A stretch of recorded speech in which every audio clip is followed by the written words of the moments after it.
Welcome to the root of all success with the real Jason Duncan, a podcast that explores how the world's most powerful entrepreneurs unlocked success and how their stories can help you do the same.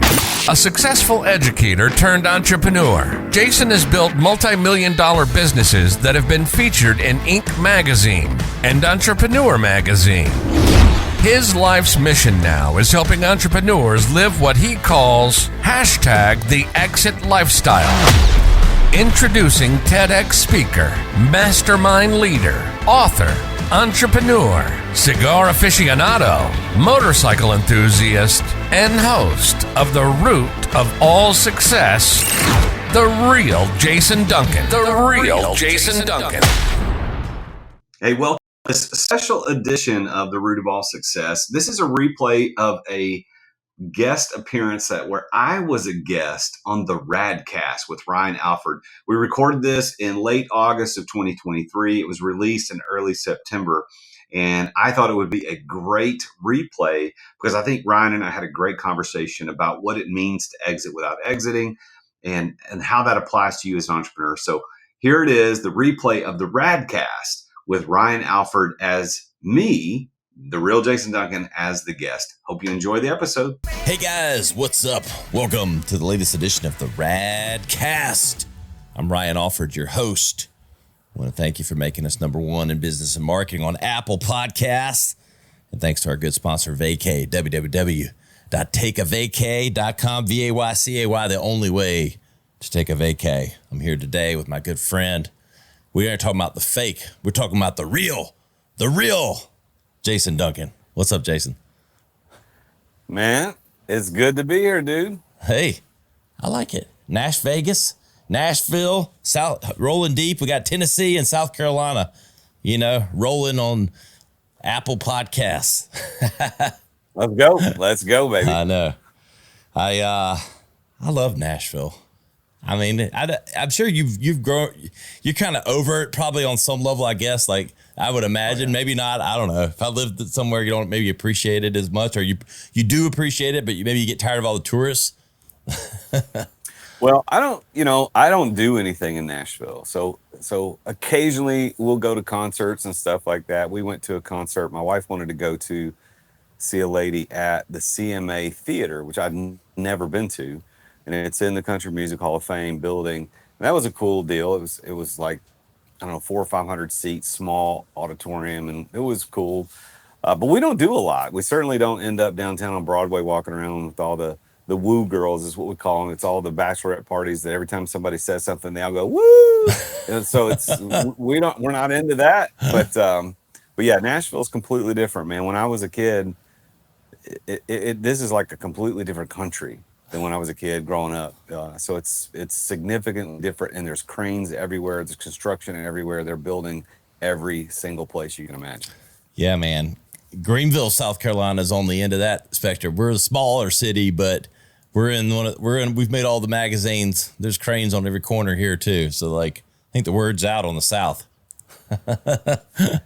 I lived in Taylor's, South Carolina, which is not far from Greenville.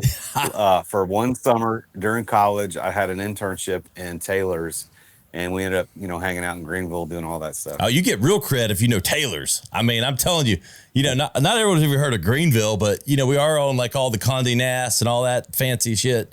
But you start throwing Taylor's around, people think you know what you're talking about. I grew up in Taylor's. I went to Eastside High School, which is in Taylor's, South Carolina, part of Greenville County. And that's all in the hood right there, brother. But cool, man. I appreciate you coming on the show. I know we're going to get down to dirty and talk exit without exiting. I like the branding on the shirt already. Man's come prepared. He's wearing the brand. He's got the real Jason Duncan hat. He's got the shirt. That's what I'm talking about.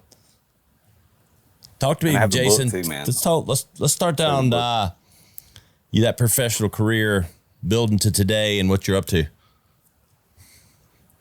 Well, I started out as an unemployed school teacher when I started my business, and I taught school for 4 years before I became an entrepreneur. I was in ministry before that for 13 years before I went into teaching. So entrepreneurship was kind of third career for me. I never really thought about becoming an entrepreneur. I never really had that aspiration, even as a kid. My mom was a stay-at-home mom. My dad worked for AT&T his whole life and was Navy Reserves. My parents, and everybody, nobody owned a business. Nobody. And so it never even crossed the threshold of my consciousness it occurred to me that I could own a business. And in 1990, I think it was 1996, 95, I got married in 95. So in 96, we went to this conference downtown and they were talking about you to start your own business. I didn't know what I was getting into, but it was right at the dawn of the internet. I mean, the World Wide Web, 95, 96, right around there. And so I started a business, a website design company back then, with the help of this company that it was pretty much just take your money and we'll show you how to start a business. And all they did was take my money. And I had that business for a little while, but I really wasn't an entrepreneur. I think I shut it down after 6 months. Fast forward, it was 2010 before I took that leap again into entrepreneurship. And of course, life completely changed when I went all in. Yeah. So it's interesting. My wife is a principal at a middle school. And there's a soft place in my heart for anyone that was in education. And I mean, education and ministry. Amen. I mean, like you deserve all the Hail Marys and the amens and the hallelujahs and the praise the Lord from the back of the pulpit. I'll give it all to you, brother. That's too challenging and rigid paths. Well, it was formative, right? I mean, I got out of ministry in 2006. Couldn't handle it anymore. I was just fed up. Couldn't do that. Vocational ministry, like that. Let's be clear, vocational ministry. Yeah. I got out of that, and then I went back to school, got a master's in education, started teaching school, and I fell in love with that. Teaching to me was at the time the greatest thing I could ever do. I really believe that God put me on this earth to be a teacher, not necessarily a classroom teacher, but as a teacher. I am a teacher. That's who I am. So I taught 4 years in the classroom, and my principal came to me in the spring of 2011. It was April of 2011, and he said, "Hey man, we need to sit down and have a conversation." I said, "What?" He goes, "Man, I'm not going to be able to renew your contract for next fall." I said, "What's up?" Like, I was the number one teacher in the county for my subject matter. I was a great teacher. I had my administration license. My goal was to be a principal at some point in the future. I wanted to be in education for the rest of my life. And he said, "Man, coming out of the Great Recession, the tax revenue's down. We have to make cuts." And I was the last guy hired in that building. I didn't have tenure, and that's how they made the decision. So, that was a bad day. But I came out of that day thinking, what am I going to do next? Am I going to find another teaching job? There weren't any to be found. Do I go back to the corporate world? I didn't really want to go back. I certainly wanted to go back to ministry, but I didn't want to go back in the corporate world, do anything like that. So I doubled down. I said, "Man, listen, I had started this business a year before just kind of as a hobby. I really wasn't intended to do anything with it. And now I'm faced with needing to make a decision about my future." And I said to my wife, I said, "Look, April, that was in April. I said, August 15th is my last paycheck. So school's out in May. I've got until August to figure something out." So that summer, I worked my tail off, and I ended up, I said, if I can't close the deal by August 15th, I'll go get a job. And I closed the deal on August the 12th, 3 days before my self-imposed deadline. That ended up turning out to be a $2.3 million project. So it worked. What exactly were we doing? What was the path there? So this company that I'd started the year prior was with a friend of mine. He was a mad scientist kind of guy, liked to invent stuff, and he wanted to design an onboard hydrogen generator for automobiles. It's like, all right, so I don't know anything about that. I taught American history. I didn't teach science. I didn't teach any of this stuff. So I thought, well, okay, we'll give it a shot. So we started the company, and I had no intentions of ever not teaching. It was not ever supposed to be a job for me or business or anything. It was just Bill wanted to do it, so let's go do it. Well, then here we come into the spring of 11, a year later, and that this whole thing happened that I just shared. And I said, well, there's no way I'm going to make any money at this business with hydrogen and ethanol and these other things that we were working on. I said, but we already have an energy-based idea company, right? The name of the company is Future Vision Energy. What can I do in the energy space that I can sell energy efficiency? And so I started looking at opportunities, and I found LED lights. And so I transitioned the company away from alternative energy to energy efficiency. We're going to sell LED lights to large commercial buildings for the purpose of saving money on their energy expenses. And that's what I did. So we ended up getting the most number of contracts in hospitals of any company across the country over the next 10 years. We did a lot of big manufacturers, distribution centers. We were working all over the country. That's it's interesting watching the lighting change, you know, like I just put in some bulbs at the house today, and I sometimes like miss the power of the halogens. The LEDs have actually caught up finally, I think. Yeah. I remember when you put in the LEDs and you'd like, damn, it's just not quite as bright or whatever. I think we've just surpassed that finally. Well, yeah, the thing about light, you know, if you go back and look at when Thomas Edison was credited with inventing the light bulb, he actually didn't invent the light bulb. Somebody else invented the light bulb. What he invented was the commercially viable light bulb, the one that could sell and work. and Key distinction. But his light bulb was a heat bulb that also put off light. That's really what it was. 90% of the energy turned into heat, only 10% turned into light. Well, LEDs are exactly the opposite. 90% of the energy that goes through an LED turns into light, and only 10% turns into heat.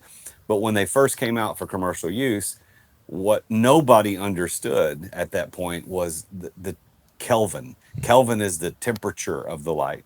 So the higher the Kelvin color, the whiter, and then eventually the bluer it becomes. And the lower the Kelvin, the yellower, the warmer that it becomes. And so incandescent bulbs are always on the low end of the Kelvin scale. They're really warm. And then you get an LED light that was a high end of the Kelvin scale. They look so different. Your brain says one's brighter than the other. In fact, they were both the same brightness, but perceptions are very different. Yes. I like that warm light. Yeah. I think that's what it is. Now they've got the warm LED lights. At least they say that's what it is. Yeah. You can get any Kelvin you want in an LED. It just has to be tuned correctly. Exactly. So we blow up a company. We're doing well, but I think we're hitting, like, I'm hearing all the good stuff, but I feel like we're building towards some dissatisfaction somewhere, even in all the success. So like many entrepreneurs, I was working probably 50, 60 hours a week in the business. We had a very strong 7-figure bottom line. We were killing it. Things were going well. 2018 was my best year, still to this day, best year I've ever had in personal finances. It was a really good year. 2019, 3 big issues hit my personal life. One was business. One was business and personal mixed, and one was personal. All 3 separate issues that didn't have anything to do with each other, but they all hit at the same time, the same year.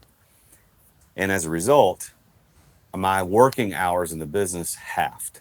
Like I probably was doing an average of 30 hours a week, because the other 30 hours a week, I was paying attention to these 3 issues.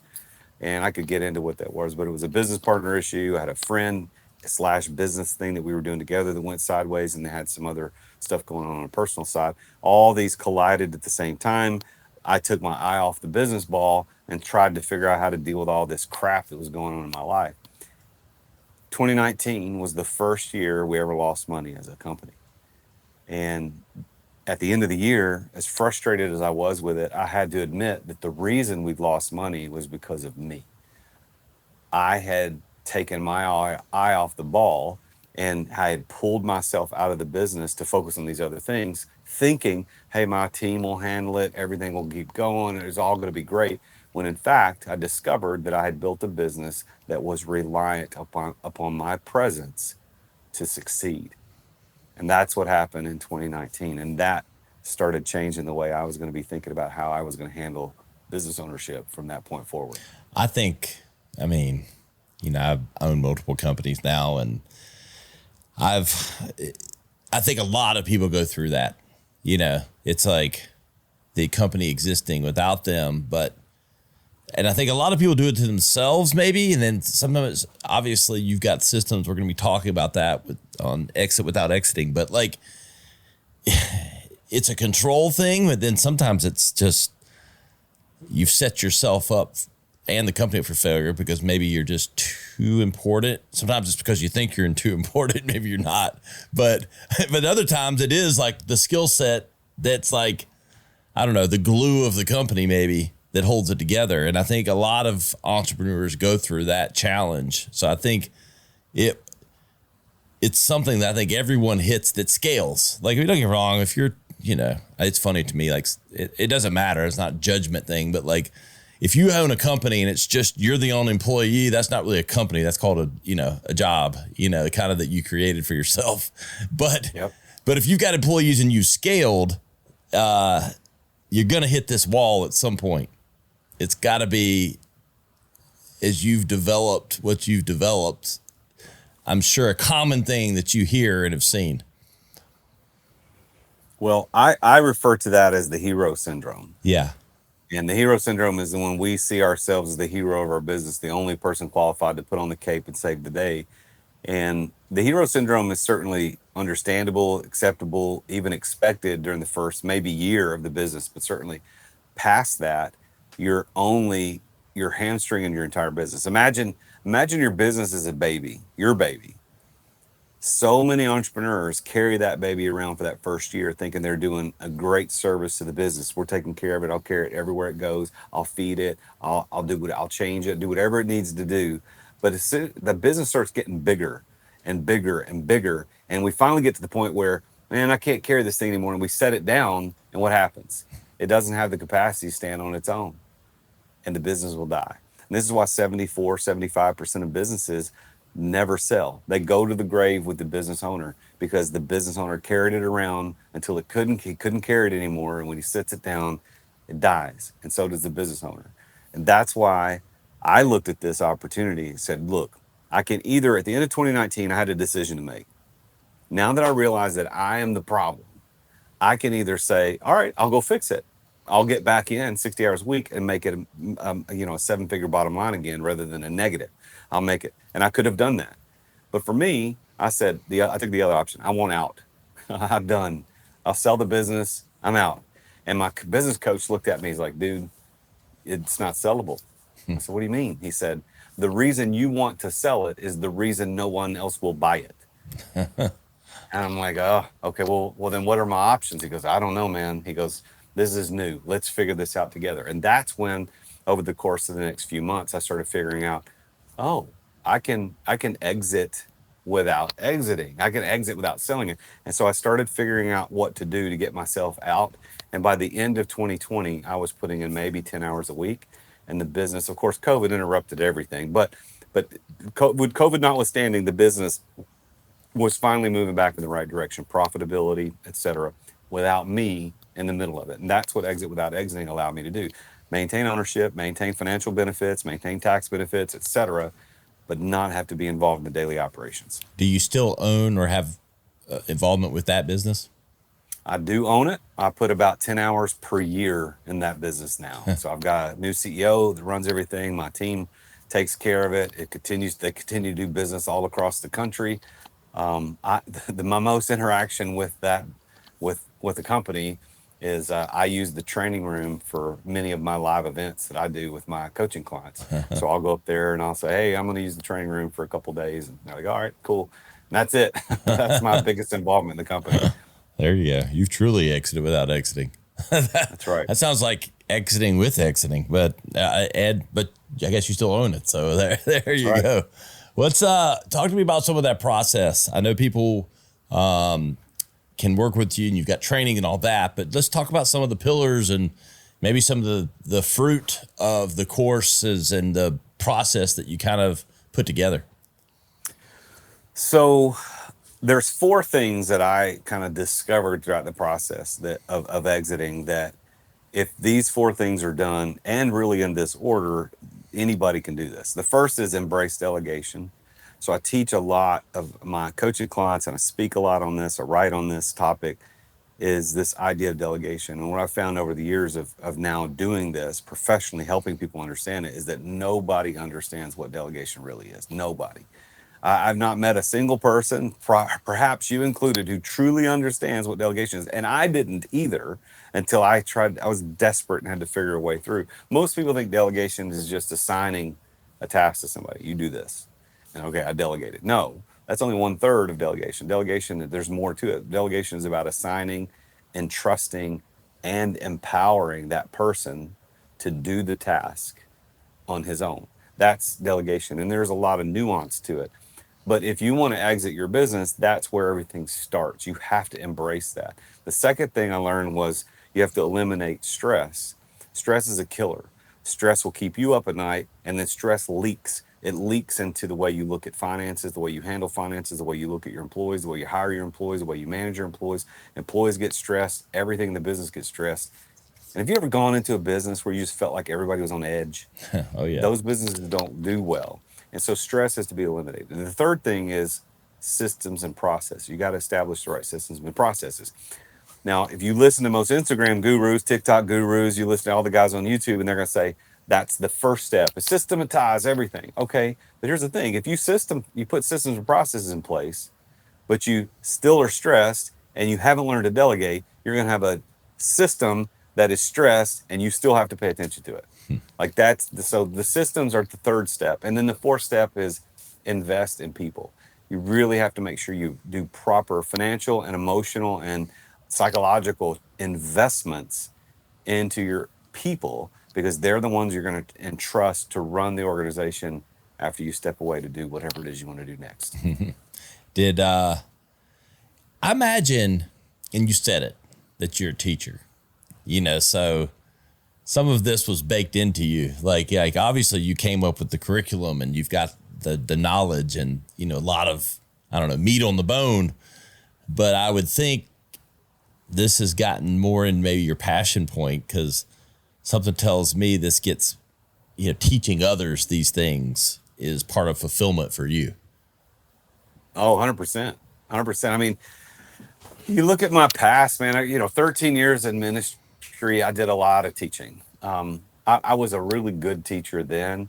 I was a good public speaker. People enjoy listening to me speak and teach. I was not particularly good at the pastoral side of ministry. That was just not my thing. You said when a lot. I became a Do what? Just a good pastor joke. He got out of preaching. He sins a lot. We all do. Yeah. I'm kidding. Well, so then moving into the classroom, man, that was perfect, because there wasn't really any pastoral duties that had to be. I didn't have to go visit people at home and go to funeral homes and do weddings and stuff. So I'm just teaching and I'm performing all day long, class after class after class, and I connect with the kids and I tell stories. It was wonderful. I loved it. I mean, I was like, this is it. And then when I started this company, this lighting company, all of that went away except training my salespeople and telling clients about what it is that we were going to do. So my teaching went from, if you look at a pie chart, went from all day, every day to like a sliver.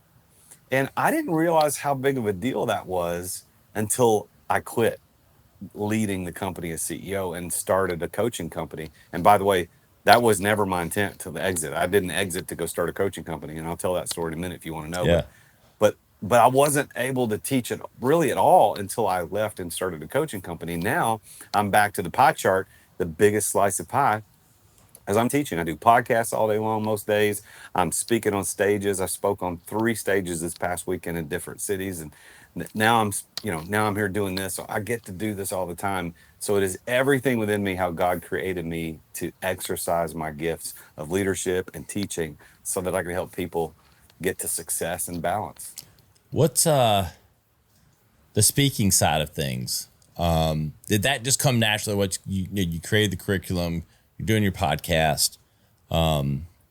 Obviously you've spent no matter what you did in ministry, some portion of it's probably in front of people, and definitely teaching. You're kind of presenting all the time. So I'm sure it comes natural, but how did that start to fit in?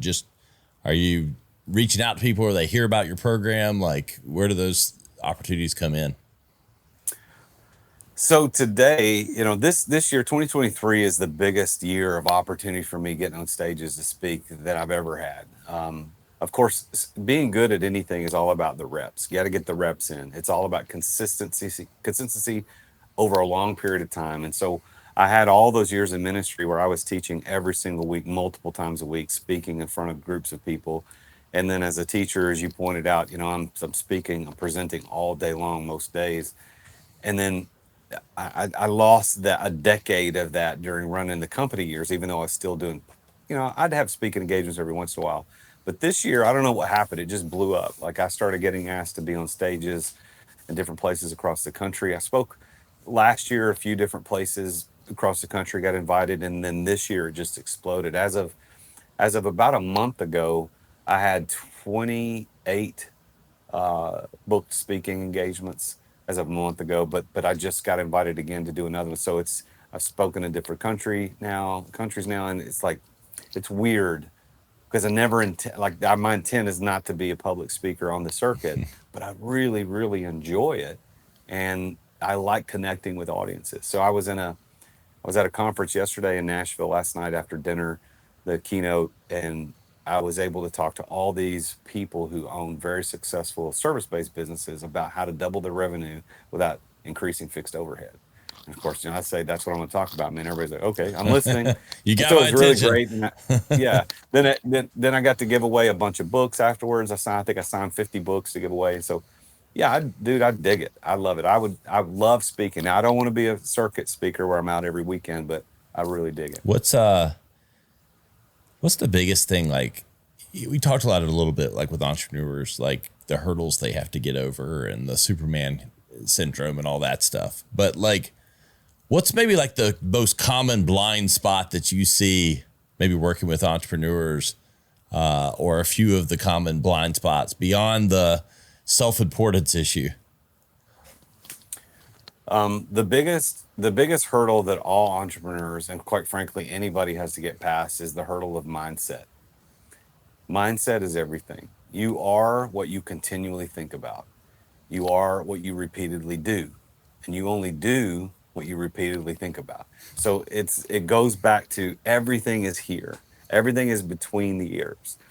So business owners who are stuck in jobs, they're really job owners, as you pointed out earlier, Ryan. Like, business owners in that position are only there simply because of the way they think. That's it. It isn't anybody's fault. It isn't anybody outside of it. It's a way you think. The only thing God gave us 100% control over in this life, the only thing, is the way we think. And so if we can understand that and tap into that, we can alter our reality by altering the way we think.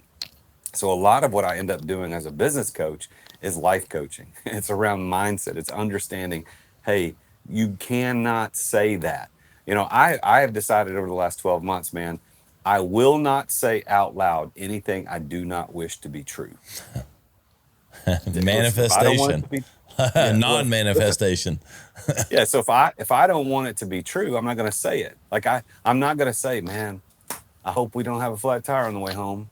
Like, why would I even conjure up that concept? Why would I say why would I utter something I don't want to be true? Now, so if you are stuck in your business and you say things like, man, and I work 60 hours a week, I have to be in this business. This business won't survive without me. Well, your emotions seem to be saying that you don't want it to be true, but you just said it out loud.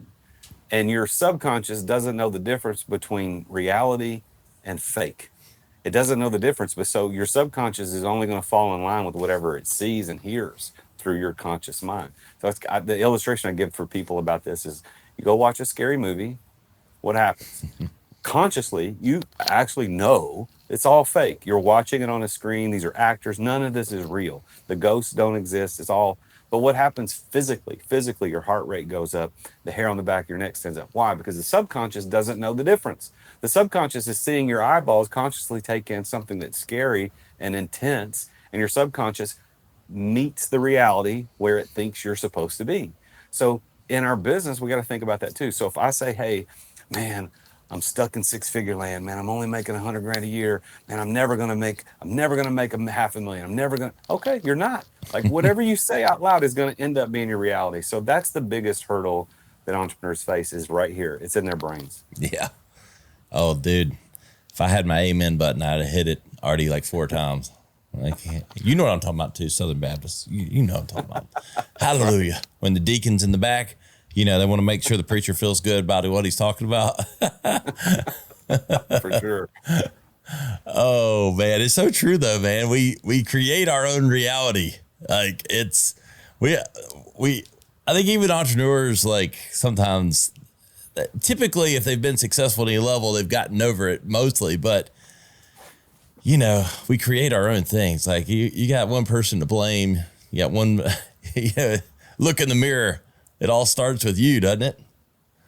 100%. 100%. Listen, and for all my years of having a Bible degree, doing ministry work, all these years, I missed it.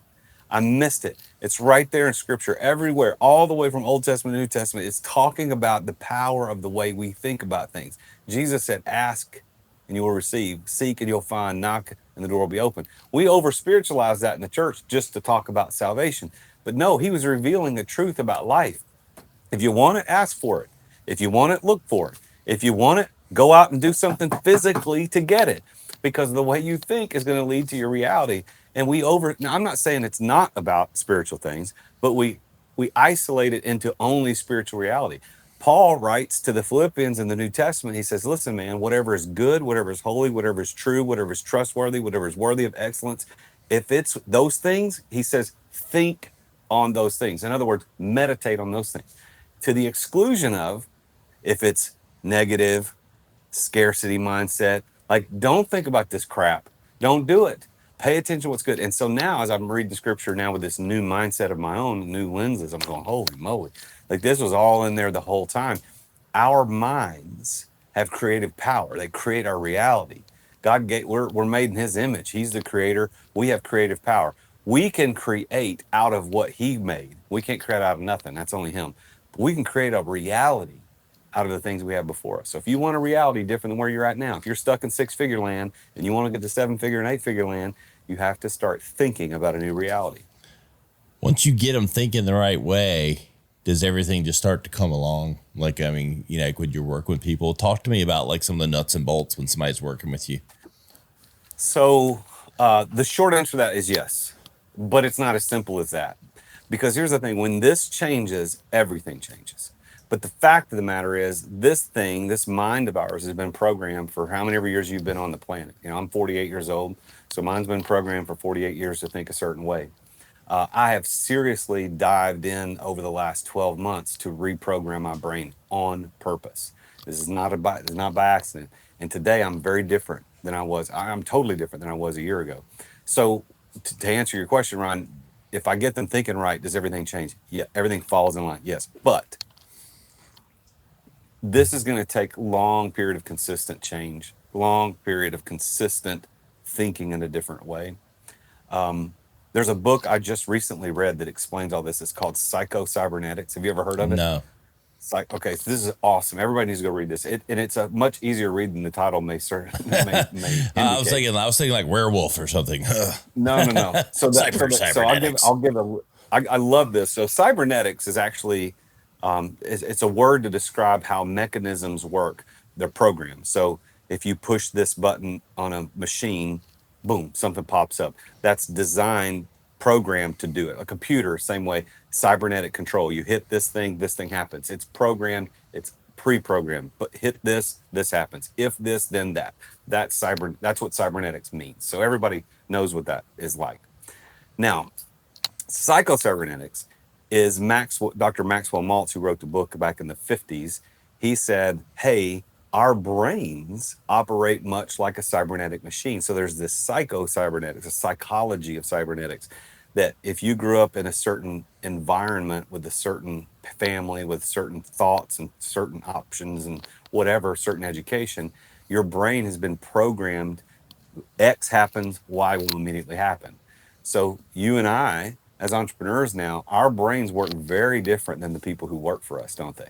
Like our brains have been reprogrammed. We're out of employee mentality. W-2 mentality is very different than where we're at, isn't it? Like, Very but we different. had to reprogram it because it took a while to do it. So when I work with my clients on this mindset thing, it's not a short-term thing. I don't take any engagements less than a year because I know that this is going to be a long slog to get things turned in the right direction. Actually, science shows us that 66 days to create a habit.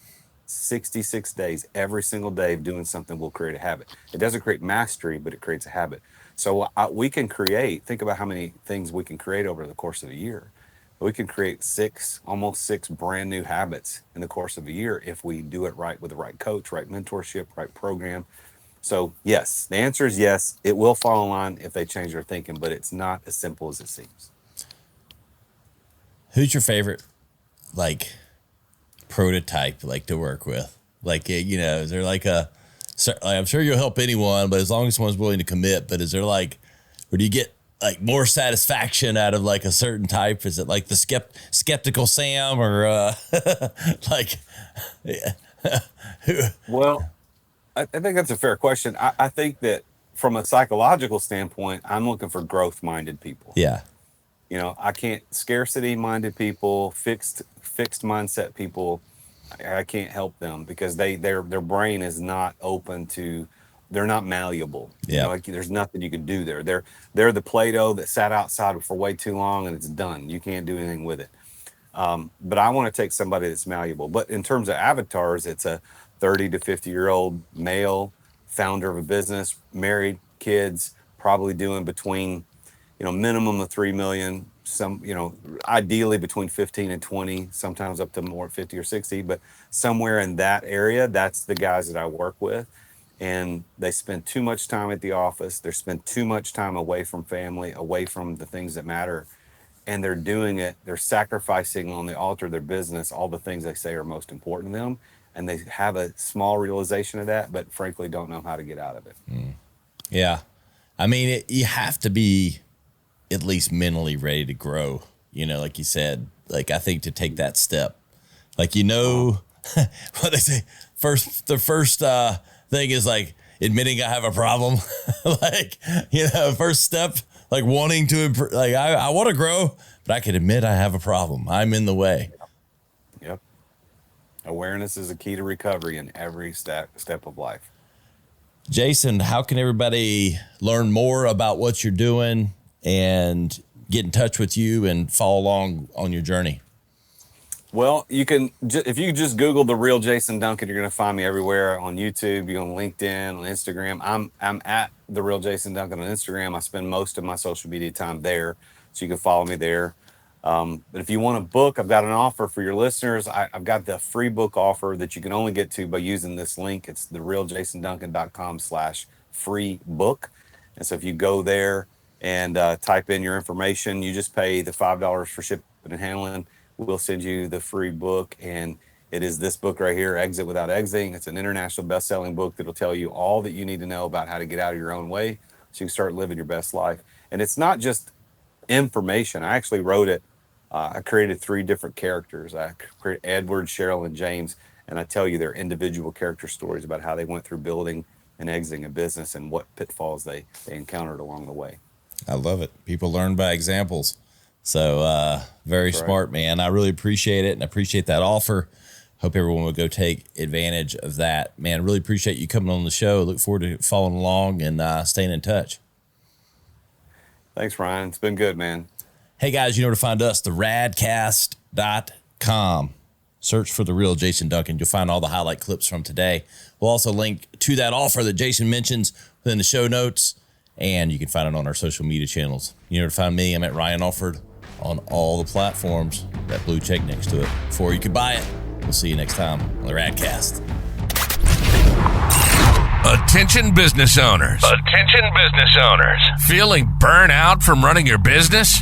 Uncertain if you're nearing burnout? Take our free 10-question business burnout test at businessburnouttest.com to discover where you stand. With just 10 quick questions, you'll learn how to immediately begin making changes to regain freedom and success. Cut your daily operations time in half. Improve your quality of life and prepare your business for your future exit without losing revenue or profit. Visit businessburnouttest.com now and take the test.